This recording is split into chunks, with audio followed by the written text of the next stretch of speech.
There's nothing like snook hook sets at dawn or catching a tarpon in the moonlight. Find your next fishing trip made easy on fishingbooker.com and experience the magic of the Sunshine State or any other destination on your fishing bucket list. Book a blue water adventure in search of sailfish or go snapper fishing with the kids. With over 6,000 captains and trips to choose from, planning your next one just got a whole lot easier. Download the Fishing Booker app on the Google Play or App Store or visit them online at fishingbooker.com to book your trip today. Maui Nui is on a mission to help balance axis deer populations for the good of our environment, communities, and food systems on the island of Maui. They've shared over 126,000 pounds of nutrient-dense protein with the Maui community. Secure your spot now. Become a snack subscriber and join in helping to build more resilient food and ecosystems on Maui. Visit MauiNuiVenison.com. That's MauiNui venison.com and use promo code BEAR for 20% off your first order.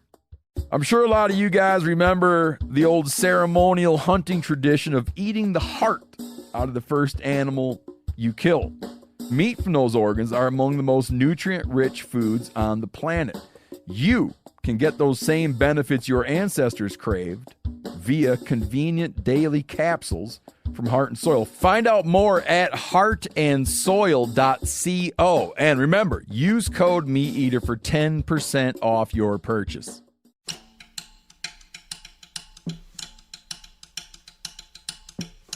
Yes, I have it. I'll give you an idea of a hunt in which the greatest bar was killed that ever lived. None accepted. On this episode, we're going to explore an uncanny bear hunting story written in 1841 by a man from New York. I'd be surprised if you've ever heard it, but its influence almost single-handedly branded a state and plowed a furrow from which some of America's greatest Southern authors set root and arose. Its impact was more than significant. We'll talk about the remarkable and pretty-durn-new-to-planet-earth power of media to influence our imaginations about people we'll never meet, places we'll never go, and how it can influence who we think we are. For better or worse, it seems we're putty in the hands of the creative storytellers of our time. I've got a 3-pack of some of the greatest guests known west of the mighty Mississippi. Renowned Ozark historian and author Dr. Brooks Blevins, University of Arkansas folklorist Dr. Bob Cochran, and like a hickory nut between two acorns, MeatEater's own Steven Rinella. We're about to dive in deep into a story called The Big Bear of Arkansas, one of my personal favorite stories of all time. And if you're a bear greaser at heart, I really doubt you're going to want to miss this one. I'm very slow now to say, just sort of with tremendous confidence, there is no realm that's out there that I simply can't access. Mm-hmm. I think one of the great things about a story this good is it makes us aware of that. And so across 200 years, I can stand in that guy's shoes. I can stand in the bear hunter's shoes. I've had experiences that are uncanny. I do not live in a world that I fully understand.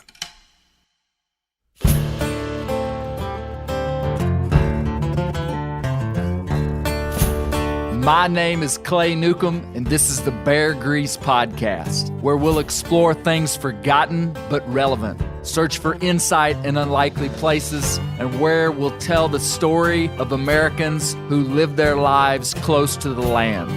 Presented by FHF Gear, American-made, purpose-built hunting and fishing gear that's designed to be as rugged as the places we explore.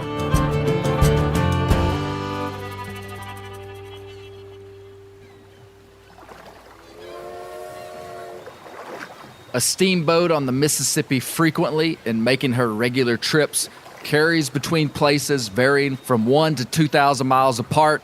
And as these boats advertise to land passengers and freight at all intermediate landings, the heterogeneous character of the passengers of one of these upcountry boats can scarcely be imagined by one who's never seen it with his own eyes. Starting from New Orleans, in one of these boats, you'll find yourself associated with men from every state of the Union and from every portion of the globe. And a man of observation need not lack for amusement or instruction in such a crowd if he will take the trouble to read the great book of characters so favorably opened before him. Here may be seen jostling together the wealthy southern planter and the peddler of tinware from New England, the northern merchant and the southern jockey, a venerable bishop and a desperate gambler, the land speculator and the honest farmer, professional men of all creeds and characters, Wolverines, suckers, Hoosiers, Buckeyes, corncrackers, and besides a plentiful sprinkling of the half-horse, half-alligator species of men who are peculiar to old Mississippi and who appear to gain a livelihood simply by going up and down the river in pursuit of pleasure or business. I have frequently found myself in such a crowd.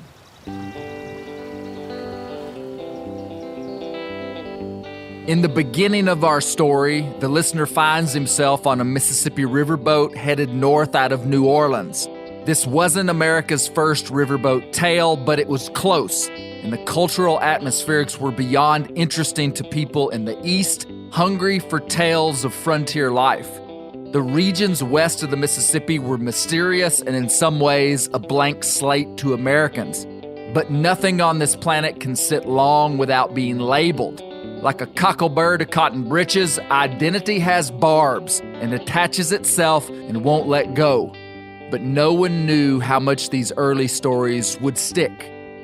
We're reading a story called The Big Bear of Arkansas, written in 1841 by a New Yorker named Thomas Bangs Thorpe, who moved to Baton Rouge, Louisiana in 1837 for health reasons. He was a painter and an author known for his ability to describe nature. And even though he was new to the South, he was enamored with folk speech and was gifted at capturing the dialect of his subjects. The Big Bear story would become the greatest by far story of this genre of writing called Southwest humor. Later, we'll learn how influential it was on the young state, Arkansas. And yep, I am foreshadowing. Do y'all remember when that iTunes reviewer said I foreshadowed too much? In this first section, Thorpe used colorful phrases to describe the men of the Mississippi River Valley. One that had been heard before, spoken by none other than David Crockett himself. While passing through Arkansas in 1835, he said at a public speech in Little Rock that was recorded in a newspaper, he said, "If I could rest anywhere, it would be in Arkansas, where the men are the real half-horse, half-alligator breed such as grows nowhere else on the face of the universal earth." It's interesting that Thorpe used Crockett's exact words. Anyway, we're about to be back on the riverboat, and our narrator, an anonymous city slicker from New Orleans, is about to introduce us to an interesting character.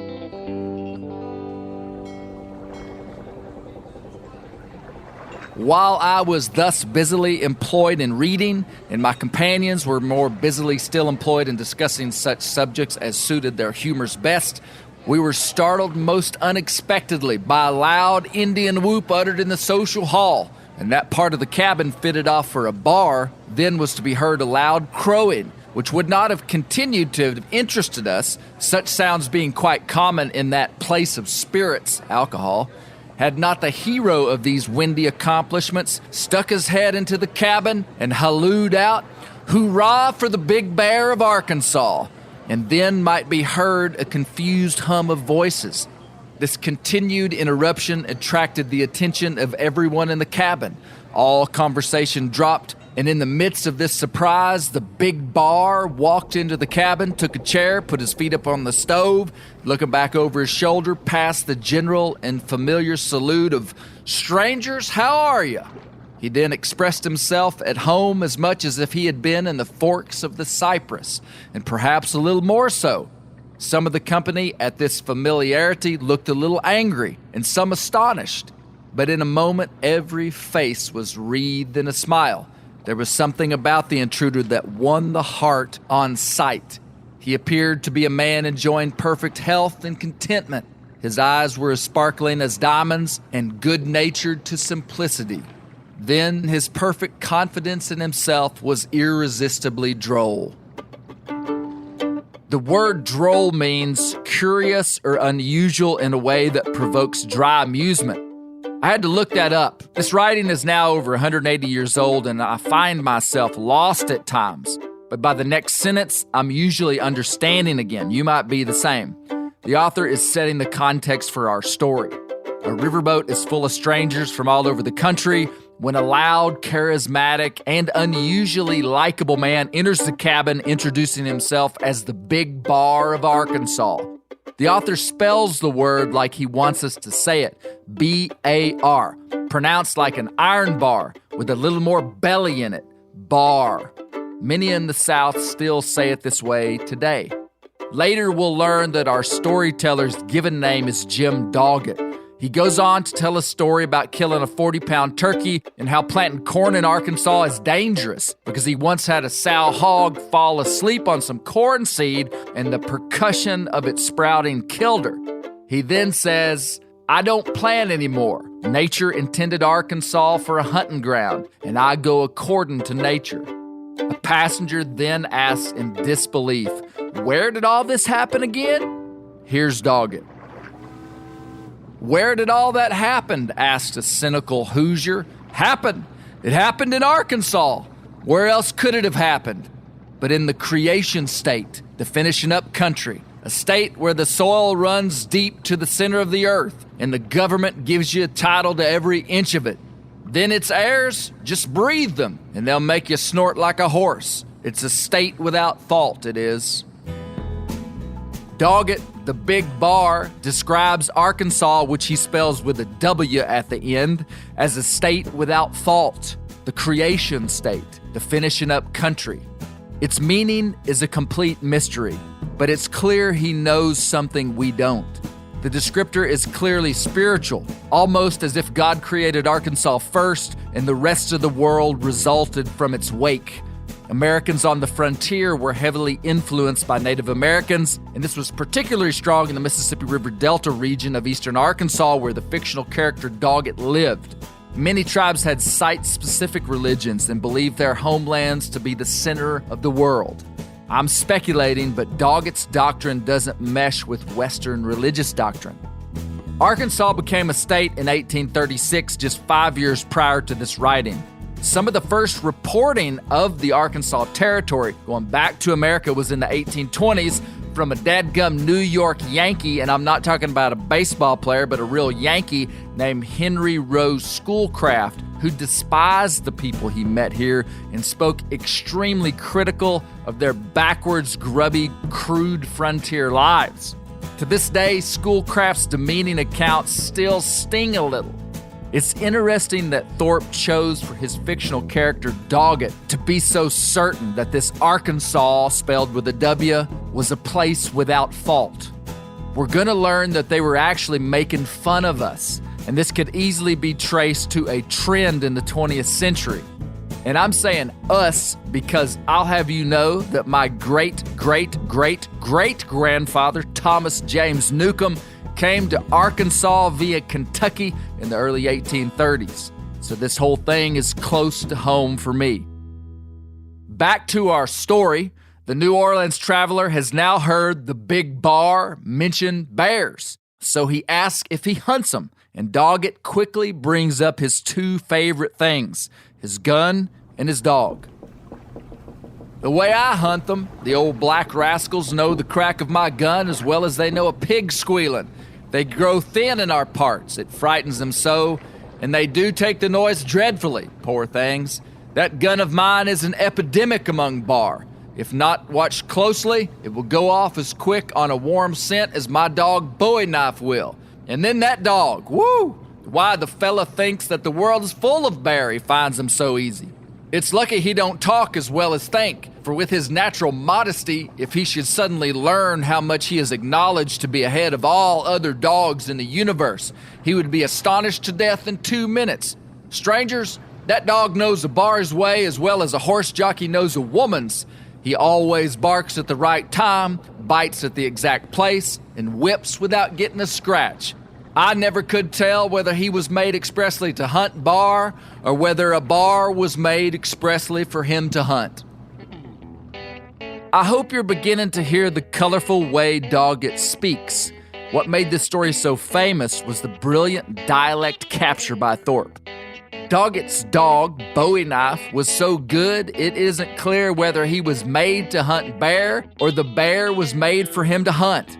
What a brilliant thought. This man was a genius. The big bar was a larger-than-life character, articulate and opinionated. He proclaims his gun as an epidemic amongst bears, and Bowie Knife, who is naturally modest but is the best bear dog on planet Earth, is kept humble only because he can't talk. With his verboseness, the big bar is setting himself up to be one of those most interesting men in the world characters. The passengers are mesmerized and shocked at the life he's revealing, one that is more complex and interesting than their own. And I haven't even mentioned the wildly risque and suggestive horse jockey metaphor. We'll talk about this in a minute with Dr. Cochran. Now our narrator asks Doggett for a bar hunting story. In this manner the evening was spent, but conscious that my own association with so singular a personage would probably end before the morning, I asked him if he would not give me a description of some particular bear hunt, adding that I took great interest in such things, though I was no sportsman. The desire seemed to please him, and he squared himself round towards me, saying that he could give me an idea of a bar hunt that was never beat in this world or in any other. His manner was so singular that half of his story consisted in his excellent way of telling it, the great peculiarity of which was the happy manner he had of emphasizing the prominent parts of his conversation. As near as I can recollect, I have italicized them and given the story in his own words. "Stranger," he said, "in bar hunts I am numerous, and which particular one, as I say to you, I shall tell, puzzles me. There was an old she-devil I shot at the Hurricane last fall, and then there was the old hog thief I popped over at the Bloody Crossing, and then, yes, I have it. I'll give you an idea of a hunt in which the greatest bar was killed that ever lived, none accepted." Our New Orleans narrator includes how striking the delivery of the story was. You can feel the intensity and passion of the big bar. This is a fictional story, but it's clear our author Thorpe had heard men like this before. Doggett is an exaggerated caricature of the half-horse, half-alligator men that Crockett met here. This was the early stages of the Southern storyteller speaking in dialect being exported to broader America, which we'll learn they would be highly interested in for centuries to come. Some would laugh. Some were endeared to these people. Some would see them as sensational and simple-minded, crude and grotesque. And some loved to just have someone to sneer down their noses at. Whatever the reason, America couldn't get enough of the Southern voice. The big bar, Doggett, is now going to tell us about the greatest bar that ever lived, none accepted. Well, stranger, the first chase I ever had with that big critter, I saw him no less than 3 distinct times at a distance. The dogs would run him over 18 miles and broke down, and my horse gave out, and I was nearly as used up as a man could be, made by my principle, which is patent.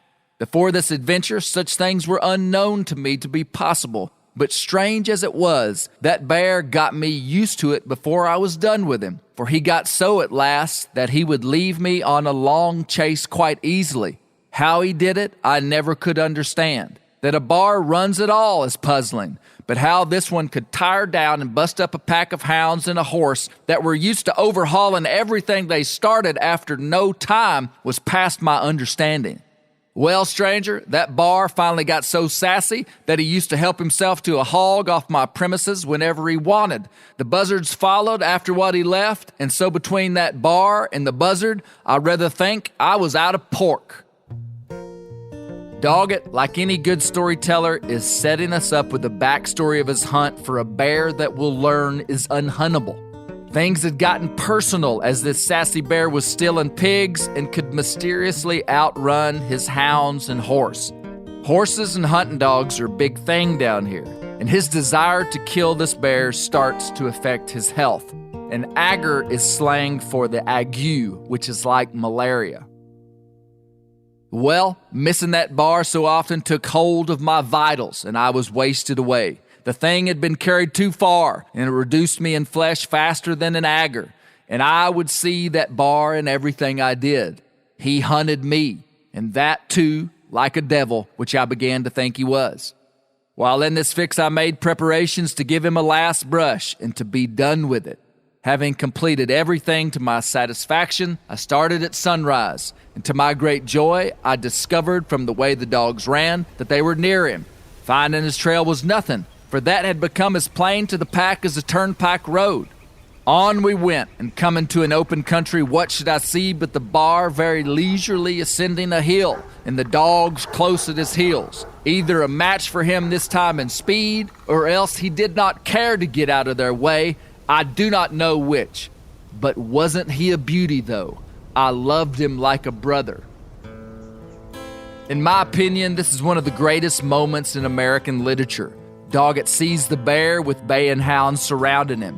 He can't tell if the dogs had him hemmed up and caught, or if the beast just didn't care that they were there. But he declares, wasn't he a beauty, though? I loved him like a brother. You'll hear me and Steve Rinella talk about this later, but Thorpe's insight seems beyond his time. This is also when the reader begins to see that the big bear of Arkansas is more than an uncultured barbarian. The hunt continues. Ready to win Mother's Day and cement your reputation as the best gift giver in the family?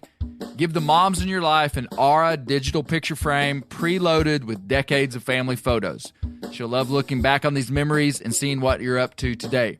Even better, with unlimited storage and an easy-to-use app, you can keep updating mom's frame with new photos, so it's the gift that keeps on giving. And this is not a joke. Juju Newcomb has an Aura frame, and we share photos, and they're incredible. Also, my mother-in-law has one. We have them. They truly are really good, really high quality.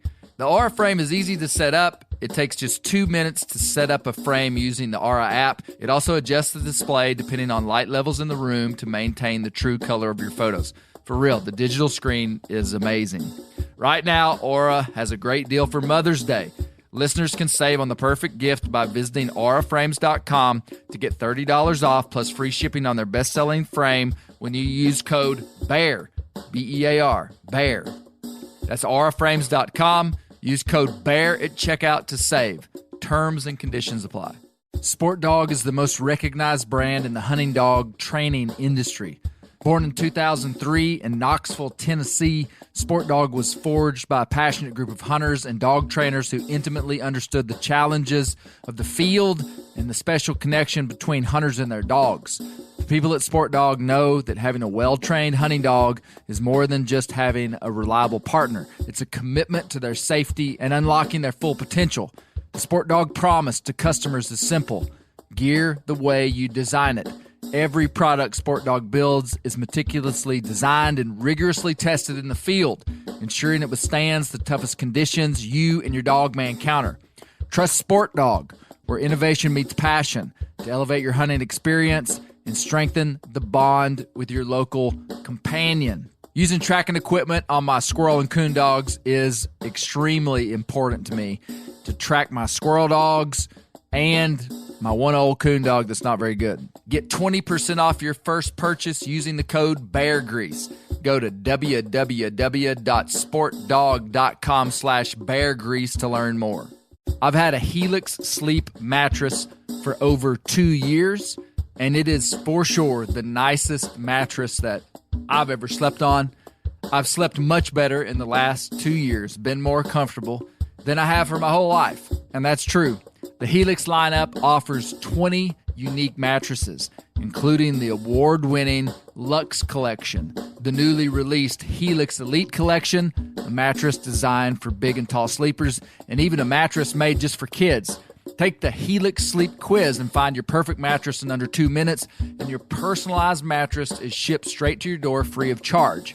Helix has several different mattress models to choose from, each designed for specific sleep positions and feel preferences. Helix is offering 20% off all mattress orders and 2 free pillows for our listeners. Go to helixsleep.com/clay and use the code HelixPartner20. This is their best offer yet and won't last long.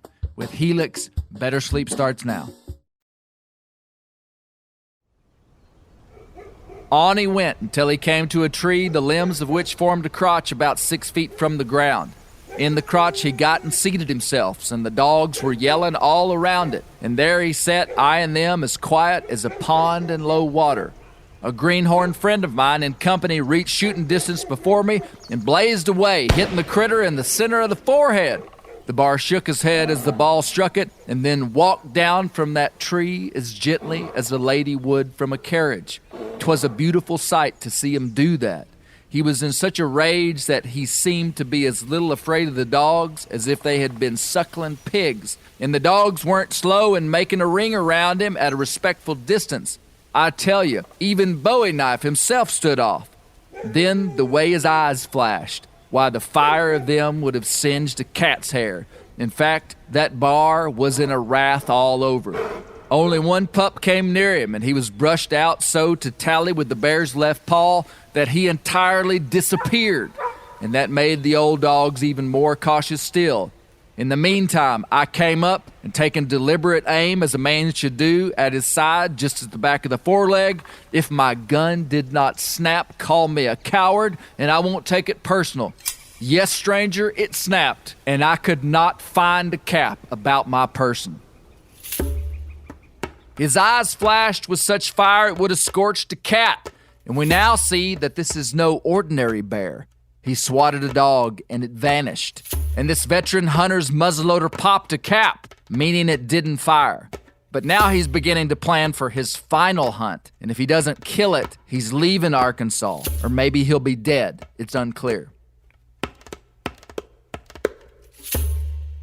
Then I told my neighbors on that Monday morning, naming the day, that I would start that bar and bring him home with me, or they might divide my settlement among them, the owner having disappeared.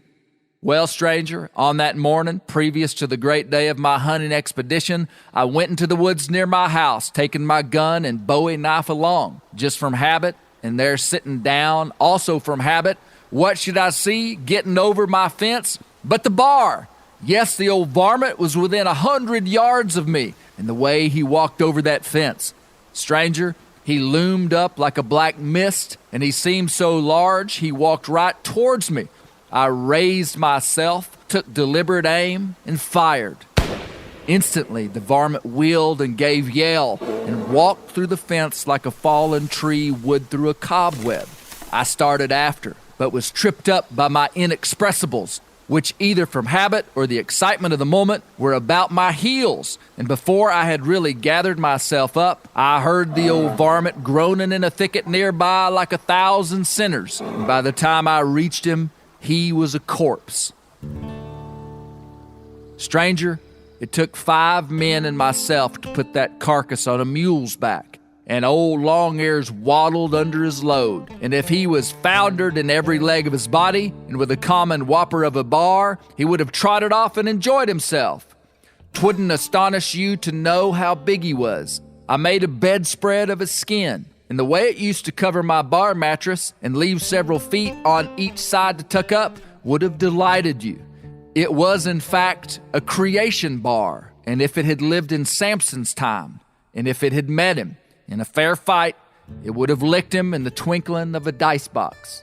But stranger, I never liked the way I hunted him and missed him. There's something curious about it I never could understand, and I never was satisfied at his giving in so easily at last. Perhaps he had heard of my preparations to hunt him the next day, so he'd just come in like Captain Scott's coon to save his wind to grunt with and dying. But that ain't likely. My private opinion is that the bar was an unhuntable bar and died when its time had come. The bear was groaning like 1,000 sinners. I'm impressed that Thorpe knew that a black bear is one of the few animals that we hunt on the planet that has a death moan.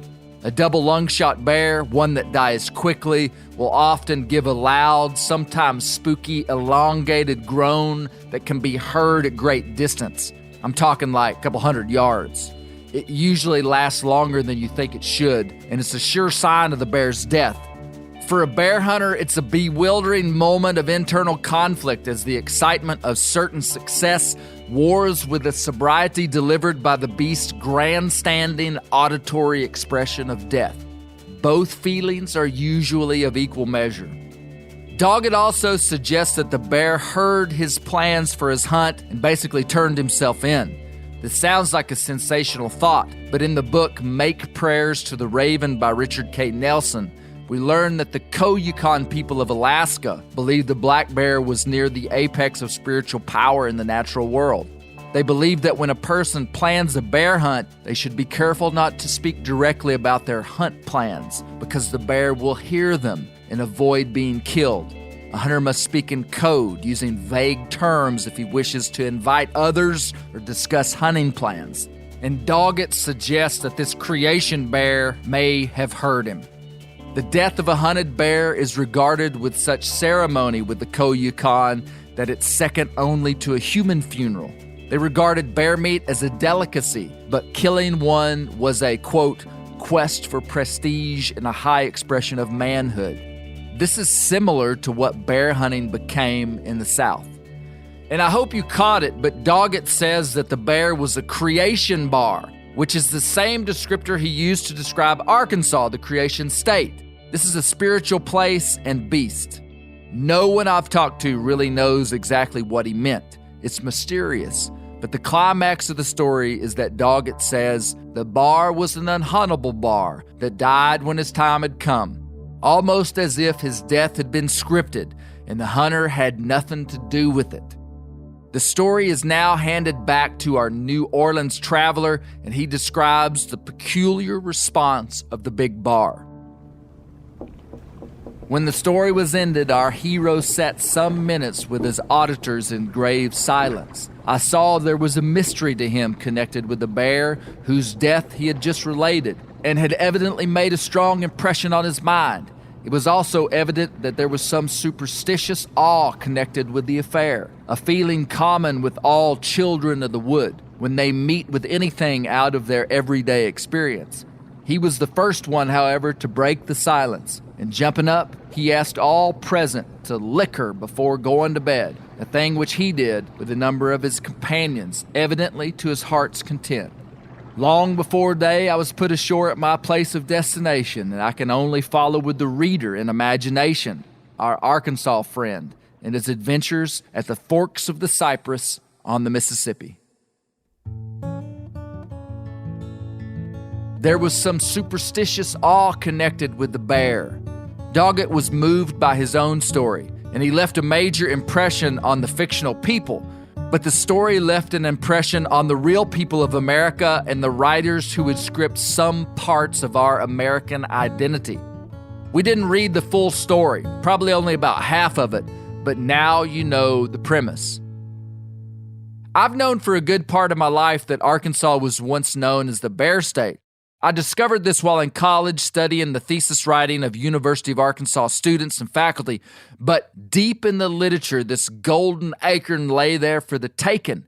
No one ever told me this. I never heard about it growing up. Dr. Brooks Blevins is the undisputed historian of the Ozarks. I wanted to ask him about why we were called the Bear State. Arkansas, the Bear State, the truth is no one really knows exactly when or how the state got that nickname. There's no, it wasn't an official nickname, but we know that before the Civil War, the state had earned the nickname the Bear State unofficially. Did it show up in literature? Yeah, and I would say there are probably two reasons for that. One is that Arkansas did become known as a state full of bears. I mean, it was a state where bear hunting was very good, and you think about in the days before the Civil War, you're talking about a really sparsely populated state that has a combination of highlands and swamps. But probably more than that was because of the literary component. You have, and I think timing is really important in this. Arkansas becomes a state, and at that very moment, you've got really the genre of Southwestern humor is really starting to take off, and it becomes, in some ways, the most popular genre of literature before the Civil War. Arkansas became a state in 1836, and it's hard to say if it was expressly created for the bear or if the bear was expressly created for Arkansas. And literature is a powerful tool for identity. Dr. Blevins believes the Big Bear of Arkansas in 1841, along with other bear hunting stories, branded the young state, sucking the backwoods bear hunting image into the identity vacuum created by new statehood. America desperately wondered who we were. So we don't know who said it first, but it's clear it's connected to Jim Doggett and this new genre of writing called Southwest humor. But what is Southwest humor? As the name would suggest, it's a humorous kind of writing that is based in the Southwest. And in those days, the Southwest wasn't New Mexico and Arizona. It was Arkansas and Mississippi and Alabama and Louisiana and basically the westernmost part of the United States at that time. Right. So, yeah, that becomes the Southwest. And all these stories are, for the most part, published back east in sporting magazines, sporting periodicals. The Spirit of the Times in New York was the most prominent publisher of these Southwestern humor stories. And a lot of these stories have to do with hunting. A lot of them have to do with bear hunting. They also have to do with horse racing and politics and all kinds of stuff that you see out in these kind of frontier, rural communities. But so many of them have to do with bear hunting, and you've got the most famous bear hunting story that comes out. That's the Big Bear of Arkansas. This story becomes so popular and so famous that some later literary historians in the 20th century would even refer to Southwestern humor as the Big Bear genre of literature. I mean, that's how much the Big Bear of Arkansas, it that story, influenced a whole bunch of other writers after him. Yeah, all the way down to Faulkner and people in the 20th century. And Mark Twain. Right. And all these people are fascinated with these Southwestern humor stories, frontier characters, and the dialect and all that kind of stuff. Here's University of Arkansas professor and folklore specialist, Dr. Bob Cochran. What a cool guy. Tell me why this short story, The Big Bear of Arkansas, was so influential, though, that when this one came out, it was a climax piece that was a line in the sand almost and they called him, the Big Bear humorist after that. And then that later would influence other American writers. Like, why was this one so good? I think it became so famous because it was recognized right away as better. It was more complex. It had the language, it had the jokes, it was deeper. How was it complex? Well, it's a bear hunt story, but it's more than a bear hunt story. It's about crossing into an experience which is the unknown. It's a burning bush story. It's something that shocks you out of the way you perceive the very world. You don't think the world has this in it, and it does. It's one of those kind of, you're walking along and a bush catches on fire. Well, it changes your life. Well, he's walking along and he sees this bear walk through a fence. There's a sense on that line. Remember when it's italicized? That he walked through a fence like a tree falling through a cobweb. Yeah. And it almost dematerializes the bear, right? And there's a place where the bear hits one of the dogs and the dog disappears, right? It doesn't say it's yelping off to the side or killed or anything.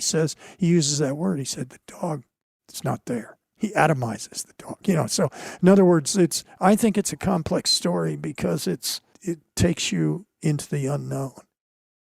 It takes you into the unknown. I have more questions for Dr. Cochran. Let me ask you this. Is there a modern example of what this would have been like inside of our media today? Would it have been like my 75-year-old dad looking at TikTok or? Well, the first thing I think is that many readers would have spurned it. Okay. Many readers would have regarded it as subliterary. as sort of just like a shame to our culture. You got it. The way my grandmother felt about country music from West Virginia. Really? Yeah. Oh, yeah. She didn't like country music? She thought there was a world of difference between a mountaineer and a hillbilly. And she was proud of being a mountaineer, and she would not abide the word hillbilly. Really? Yeah. So, when we were little kids, we were said, don't say hillbilly around grandma. Really? In West Virginia? West Virginia. Yeah. And so but mountaineer, you'd stand up and salute. And so your grandma wouldn't have liked this because it was kind of hillbilly. It made fun. It was a demeaning stereotype. And that would have been true about a lot of people in respectable Little Rock wouldn't have liked it either because the same thing. We still have that today. The state being judged by what some people in the state would think of as its lowliest members. But to the people that this appealed to, this was wildly popular. Wildly popular. Wildly popular. Literature was usually quite formal, and authors writing in dialect was something new. People loved it. I've got more questions. Tell me about where this was published. The spirit of the times. Right. It had some competitors because it was so successful, but it was the most successful. It had a wide readership, and its readership was much wider than the people it was discussing. It wasn't read just by hunters or people. But it was a sporting journal. Absolutely. If it was interested in one thing more than hunting, and I think it might have been. It's not like I've sat down and read all the back issues of this thing. Yeah. What would be the first? Horse racing. Horse racing. Yes, sir. And horse racing was a big thing back then too. It would have been like today's NASCAR. Yeah. And interestingly, in the first bit of this story, the Big Bear of Arkansas, he makes a horse jockey joke. He does. He said his bear dog Bowie knife knows a bear the way a horse jockey knows a woman. Yeah. Which I can only assume it means that the horse jockeys were the cool guys that the women favored. Yeah, that's because they were stars in a way. Yeah. You know, it's about as risque as you can get. Although this genre of writing was pretty risque for the day. You could get away with stuff that you couldn't get away with, and you my grandmother would have gasped when she read that. Yeah, she might not even picked it up. Yeah, this was like rebel stuff. Yeah, and trashy in some ways. But the people who read it were not trashy financially. They were, pretty well off. It cost money to subscribe to these things. And would it have been like a print magazine? Yeah. It would have been like a kind of tabloid. Yeah. And it was extraordinarily popular. Thorpe used colorful descriptors and metaphors. In some sections I didn't read, he said he didn't plan to go to New Orleans in a crow's life, using its lifespan to describe a measure of time. He said running a bear in warm weather would turn him into a skin full of bar's grease. And once Doggett proclaimed, "Mosquitoes is nature, and I never find fault with her. If they are large, Arkansas is large. Her varmints are large. Her trees are large. Her rivers are large. And a small mosquito would be of no more use in Arkansas than preaching in a cane brake." That kind of sounds like something Brent Reeves would say. I'm still trying to understand just how popular this story was in America. Here's the old hickory nut himself, Steven Rinella, who happens to be one of those highfalutin New York Times best-selling authors. He's going to talk about what he noted about the Big Bear of Arkansas. It was very poetic, but not in an obnoxious, annoying way. That they were, at that time, people were using poetic description so effectively. But him describing in one passage, when a bear comes over the fence, it rises over the fence like a black mist. And when it goes back through the fence, it goes through a fence like a falling tree cutting through cobweb. And it's poetic. Born of the earth and born of the land, and not born of some writing workshop. You think about these guys, they did not have YouTube. They didn't have Netflix and Hulu. This was their craft, writing. Writing was the primary means of communication and even a primary means of entertainment for people. This story, written as it would essentially be like saying, dude, you should check out that Netflix documentary. Yeah. It is awesome. Do you think writers have gotten better, worse at the command of the English language? And really, when you talk about the command of the English language, what you're really saying is, are people able to really describe what's happening on planet Earth and inside the body of a human? I don't want to talk about the population writ large. Like I don't want to just refer to just general adult Americans, but I'll say of our leaders, okay, of our prominent figures, the use of the English language has suffered Since this time. Since then. I mean, just go read transcripts of Lincoln's, who'd have been, at his prime, alive and well at the time of this writing. Mm-hmm. Go look at his command and use of the English language compared to a transcript of any modern president speaking today. I think that more people, a higher percentage of people are literate now than then, but the level of mastery of the English language, as exemplified by like key individuals, has suffered. Mm-hmm. And I think that ability to speak in such a colorful, flamboyant, like energy laden way has gone away. However you feel about him, and I've followed him and known him my whole life and spoke to him, but you go look at the fire inside the language of a figure like Ted Nugent, how fiery and colorful and exciting he's able to speak, right? It sort of brings to mind like the character speaking in this thing. Yeah. He just like, he'll say a sentence, you'll be like, I don't understand how you just strung that sentence together. Yeah. Without working on it earlier. Like an amazing ability to string sentences together. To hit two sides of the spectrum, Nugent will say sentences that blow me away. Obama could string a sentence together that when you read a transcript of the sentence, I think to myself, how could someone have formed that as a spoken sentence, having not written it out first? I'm not often blown away by people's sentences they put together. But reading this, and again, we're confusing. Like this was created by a writer. This wasn't a transcript of a thing. So it was created by a writer who's did their research and spent their time. And reading it, I sort of lament that flamboyance with language isn't normal. And I wonder how normal, like, was it normal? Were these characters out there who could speak so in just such a wild, colorful, passionate way? I bet you weren't expecting Uncle Ted and Barack Obama to come up in this conversation. Neither was I. Ready to win Mother's Day and cement your reputation as the best gift giver in the family? Give the moms in your life an Aura digital picture frame preloaded with decades of family photos. She'll love looking back on these memories and seeing what you're up to today. Even better, with unlimited storage and an easy-to-use app, you can keep updating Mom's frame with new photos, so it's the gift that keeps on giving.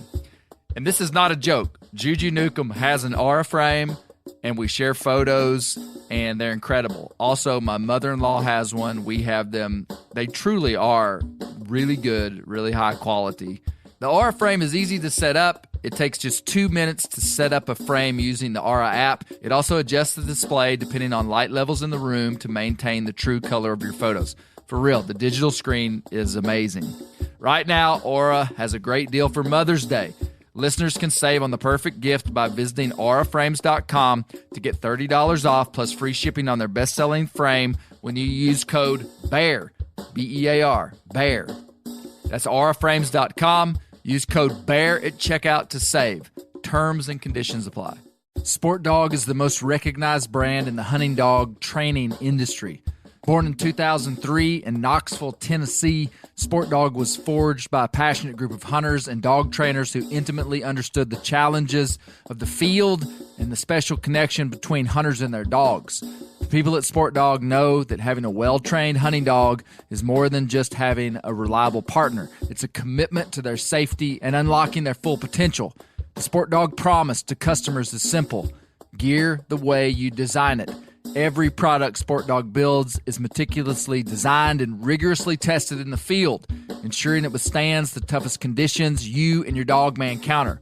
Trust Sport Dog, where innovation meets passion, to elevate your hunting experience and strengthen the bond with your local companion. Using tracking equipment on my squirrel and coon dogs is extremely important to me to track my squirrel dogs and my one old coon dog that's not very good. Get 20% off your first purchase using the code BEARGREASE. Go to www.sportdog.com/beargrease to learn more.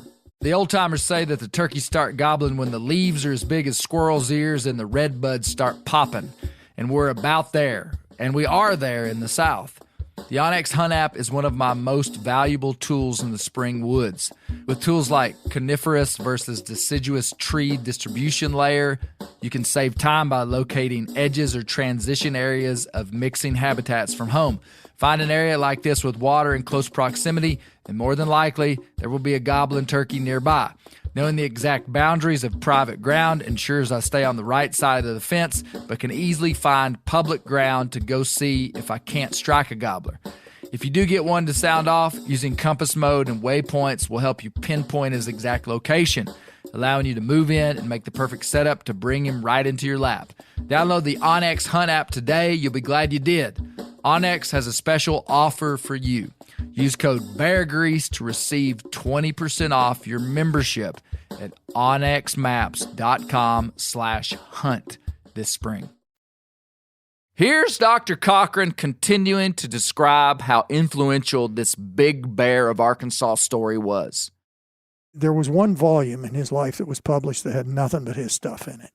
And it was called Hive of the Bee Hunter, 1854. And there's 24 pieces in that. Okay. And the big bear's one of them. And the second most frequently included story in an anthology is nothing next to the story. It's a trivial piece. It's called A Piano in Arkansas, and it's a hook story. I mean, it's just got one point. You got a village braggart who's very proud of the fact that he's made 2 trips to the capital, Little Rock. And he thinks he knows everything. In other words, he's the expert on the big world, right? Yeah. And he's heard that a newly arrived family in town has a piano. And there's great curiosity in the town, called something like Hard Scrabble. You know how they name these towns. Yeah, a fake town. A fake town, yeah. Nobody knows what a piano is. And this guy says, well, he's seen more pianos than they see woodchucks. I mean, so, and what happens is, of course, that he is exposed as a braggart and a liar because he mistakes a newly arrived washing machine for a piano. He thinks, okay, so that story is nothing. It's just a one, that's it. I just told you the whole story. It's like a one-shot joke. Whereas this story, we could spend an hour or two just trying to figure out what the final thing the story is about. Yeah. So I think it became the most popular story on really solid grounds. I think it's as good a story as there is in that genre. It's the most complex one I know. These Southwest humor stories created lovable and interesting characters, but they were also setting up my beloved homeland for a rough 150 years of what scholars say was the most picked-on state in America in the 20th century, by far. We've mentioned that the Big Bear School of Literature likely had notable effect on Mark Twain, who would begin publishing in the late 1860s, becoming America's most famous writer. Here's Steve Rinella. A thing that I noticed too, and it was evocative of Mark Twain. Yeah. What made Twain was his ability to capture vernacular, his ability to live a life of research and take almost his characters were born of deep experience that he had personally. Meaning there was no Huckleberry Finn. There was no Tom Sawyer, but Mark Twain, and that was his pen name, Samuel Clemens, spent his life on the Mississippi, was raised on the Mississippi, had proximity to slaves, grew up in a slave-holding place, fished catfish. He was a riverboat pilot. He did hang out with people. He knew these individuals. Huck Finn and Tom Sawyer were perhaps more real than actual real people. And what gave him his characters so much humanity is they were low class people, but he loved them, and he loved them deeply. Low class people. Mm-hmm. That was his soul, right? Was bringing these people to life and defying stereotypes. So here you have, you're hearing this tale spun by this Arkansas bear hunter, but you look at how the narrative is captured is like clearly the writer had spent time around people. Mm-hmm. And you're like this Arkansas bear hunter who's sort of being in jest portrayed as this rough and tumble individual. But in fact, he's exceedingly articulate. He's a very clear communicator. He's full of compassion and empathy and he's like a spiritual figure, right? Who approaches life with like a great lust, you know? And so it's loving, right? It's loving in a way that a lot of stuff you see when you're watching something now and you're watching some stupid Disney movie and a hunter comes up. It's hateful. Right. He probably has a Southern accent. He's bloodthirsty. He's ignorant. Yeah. I mean, these are all things you see all the time, right? But at this time, you could have this person like, what steps in the door? Here's this uneducated, uncouth, redneck bear hunter. But let's hear him talk. What emerges is all those things I said earlier, like a very passionate, deeply articulate, deeply feeling individual who ascribes like all these emotional things to a bear hunt and takes a story in an unexpected direction. He loves this bear like his brother and misses the bear. And so it's this whole package of, you know, what comes in is like, you know, you're expecting to have this guy be lampooned, but this guy is handled with great care. Yeah. You read it and you like dudes from Arkansas. Yeah. You know, you wish you could talk to that guy. The dichotomy of the ignorant backwoodsman being a complex individual with his humanity on display is fascinating, but not new, even then. Here's Dr. Cochran. It seems like this narrative of the simpletons of the South or the hill country or Appalachia or the Ozarks being portrayed in this complex way of being really simple but also educated and in the know, and kind of this striking contrast. This seems like a common narrative. The simpleton is actually the smart guy. Was that pretty common back in those days? Well, it's an old trope. It's an ancient trope. Jack and the Beanstalk. You know, there are these. Jack is a simpleton, but Jack is smart enough to do what the guy's daughter tells him to do, and he wins. He ends up winning. He ends up killing the giant. So sometimes they're making fun of the guy, like in that A Piano in Arkansas story, that the town sophisticate is exposed as a fraud. But here it's part of the wonder of this story. It's much more complicated. If you move to the last paragraph or so, that when he finishes the story, he's told a deep story about himself. He's told a story. He's a great hunter, but remember, he says, the bear was hunting me. Yeah. The bear came and sat across my fence and killed a hog whenever he wanted to. Yeah. All right? In other words, he tells a story about his own defeat. So here you have a ring-tailed roarer. Well, there are scores of ring-tailed roarer stories, but there are few ring-tailed roarer stories where the roarer says, here's the story where I got beat. Right. Here's a story where I was in over my head, that I don't even today really understand what happened there. I mean, this story almost is unique for that kind of depth in this genre. And if you look at the last paragraph, I mean, you read that opening paragraph that he won people over right away in his total self-confidence. In the end, that self-confidence is gone. Yeah, when the story was ended, our hero sat some minutes with his auditors in grave silence. Yeah. I saw that there was a mystery to him connected with the bear whose death he had just related that had evidently made a strong impression on his mind. The Big Bar of Arkansas turns out to be one of the most interesting, deepest people on the boat, leaving the passengers in awe of his life, his philosophy, and right smart enamored, maybe even envious. This is a popular theme. Dr. Blevins wrote about the times having a romantic impulse to exalt and envy the supposed and unattainable simple life of the hillman. This idea is no less strong today than it was then. Here's another layer of depth to this story from Steve and I. Today, there's this narrative inside the hunting space that we all kind of have attached ourselves to, is this deep respect for our quarry, which we sometimes think was absent during the market hunting era of this country. And we kind of feel like it's new. You know, like now when we kill a deer, you know, we like think about, we've really taken That's something, a good point. and this is significant, and this is meaningful. This is not a small thing, and, you know, pay respect to this animal. But really, that is so old. But what surprised me, and what I loved so much, but when Jim Doggett, the Arkansas bear hunter, when he saw his dogs walking the bear was walking and the dogs were all around it. He said he couldn't tell if the bear even knew the dogs were there. And he said, I loved him like a brother.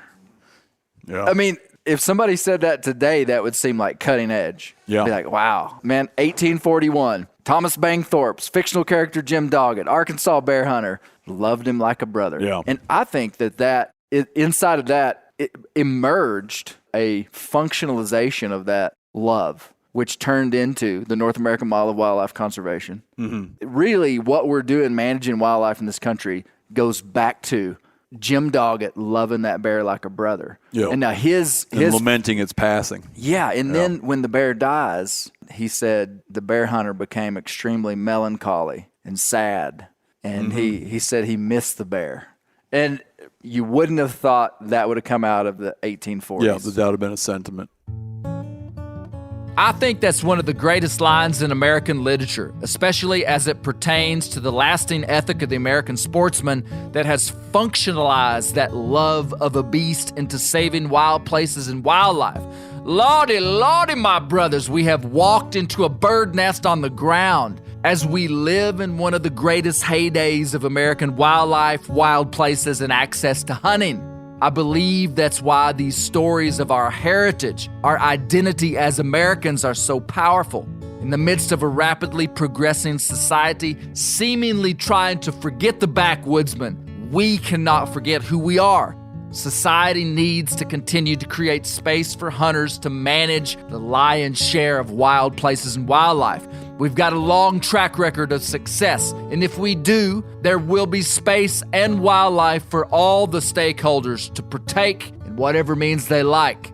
This is America, and we're hunters that love the great beasts and are caretakers of the wild places where they live. Can you say amen to that? I wanted to ask Steve why hunters seem to be so enamored with the ones that got away or the unkillable animal. Here's what he said. It's a good question.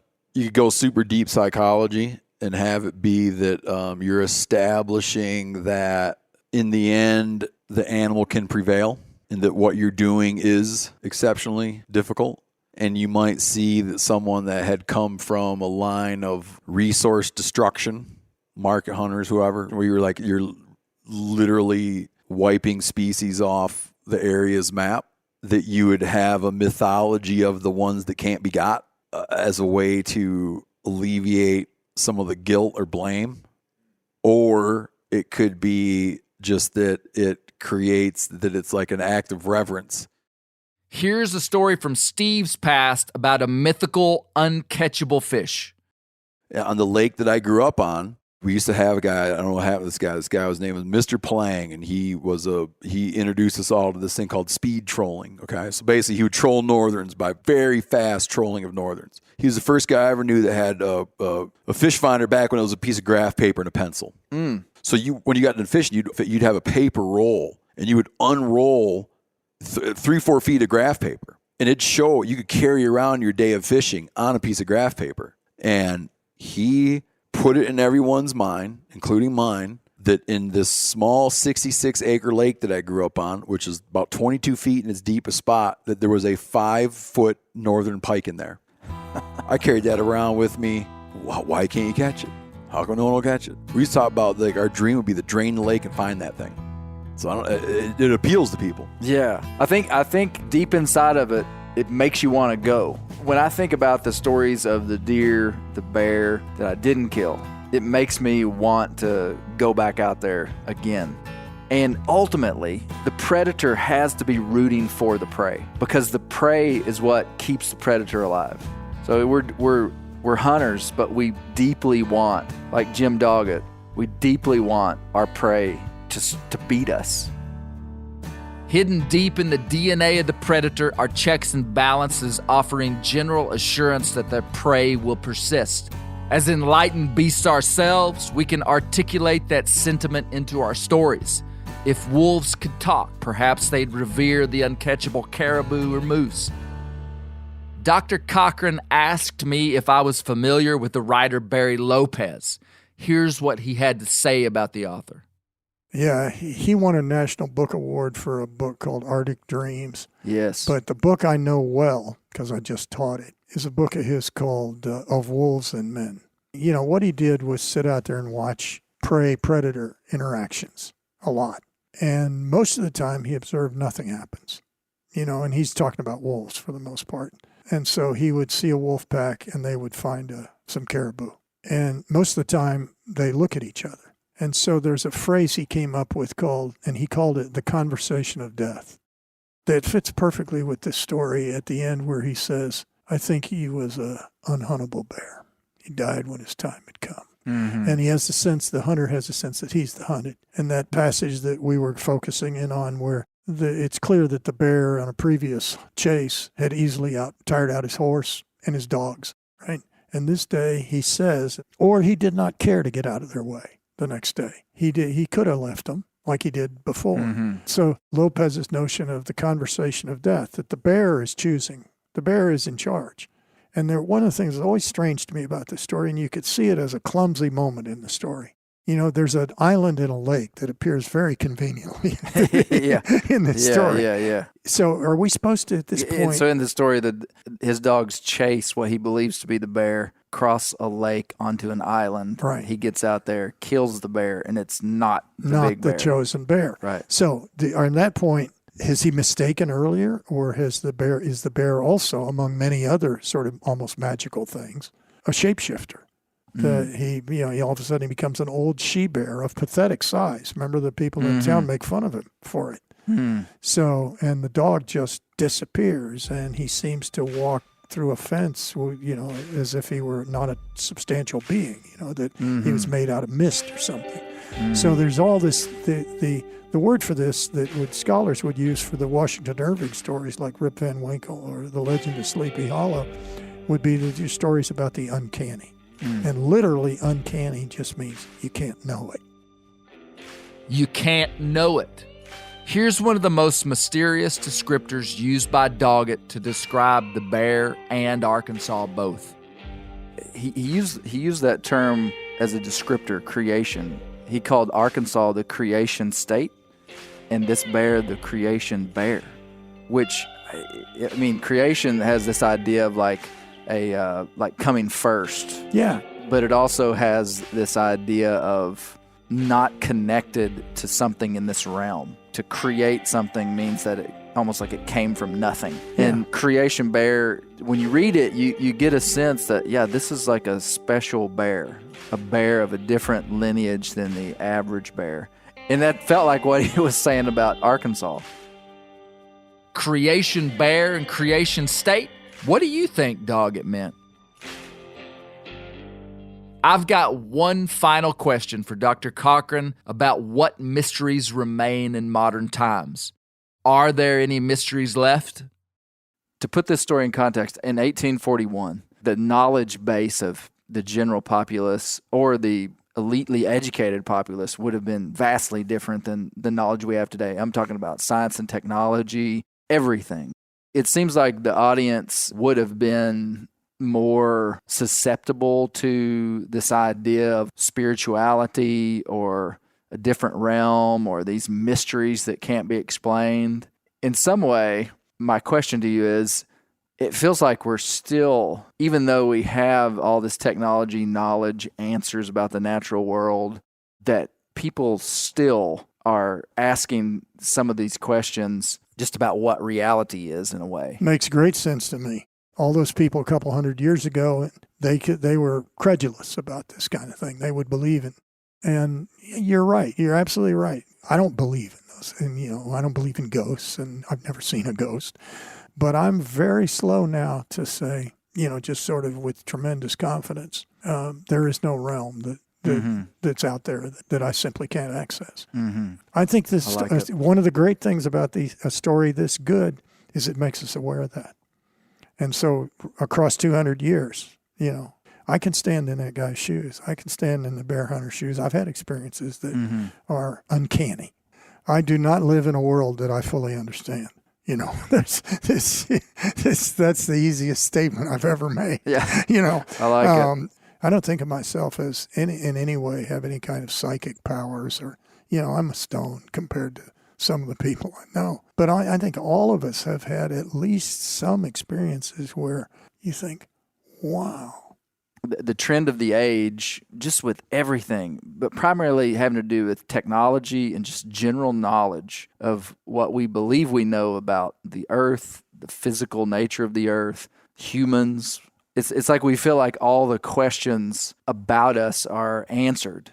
But really, when you look at what we know, we have the same questions that they had back then. They're just a little bit different. Everything we know hasn't brought us really that much closer to the answer, and there is still an incredible amount of mystery inside the earth today. Amen. There, I'll just say amen to that. Yeah. It seems to me that there's as much mystery as there ever was. And actually, one of the ways I like to understand knowledge, I mean, I work in a university and get paid for supposedly contributing to knowledge. What knowledge does, if you cast it in a metaphor of light, if knowledge throws light into previously darkened areas, it also enlarges the area. So you know, for every inch you gain in stuff you see clearly, maybe there's another couple of yards of stuff that you see dimly for the first time. So that's fantastic. You know, for me, that's always been a kind of dominant image. Just think of it. We live in a world. I don't know the numbers here, but I try to read these articles about scientists talking about the cosmos. Something like 3/4 of the cosmos is made up of stuff that seems to me almost comically labeled. It's called dark energy and dark matter. Okay. Well, I think the word dark there implies that we don't see it very well. and here we've got, I believe in the scientific enterprise. I love it when telescopes see further and stuff like that. I just said amen. I think mystery surrounds us. Mm-hmm. I think mystery is close to home and far away. Mystery surrounds us. It's close to home and far away. The short story, The Big Bear of Arkansas, is one of my all-time favorite pieces of American literature. It influenced a genre of incredible American writers who told our story to the world. It branded a young state to an America hungry to learn of this new place. It's not known who said it first, but Arkansas being known as the Bear State is directly linked to this one piece of literature. And the takeaway for me is that media is powerful. And much of this story's influence was positive for Arkansas in the South. But we'll learn on the next episode about how Southwestern humor, characters like Jim Doggett, set up Arkansas to be the most ridiculed and belittled place in America. In 1954, writer Eugene Newsom said, "It's safe to say, I believe, that Arkansas has been the butt of more jokes running from raillery to ridicule than any other political entity in the country." An article in Time magazine in the 1930s said, Arkansans had developed a mass inferiority complex unique in American history. On the next episode, we're going to explore the Arkansas image. From barefoot fiddle-playing hillbillies to Fortune 500 companies, all the way to the Oval Office. I think you'll be fascinated by what we learn. I can't thank you enough for listening to Bear Grease. Please share our podcast with somebody this week and leave us a review on iTunes. And I look forward to talking about the big bar of Arkansas with all those grubby hillbillies on the render next week.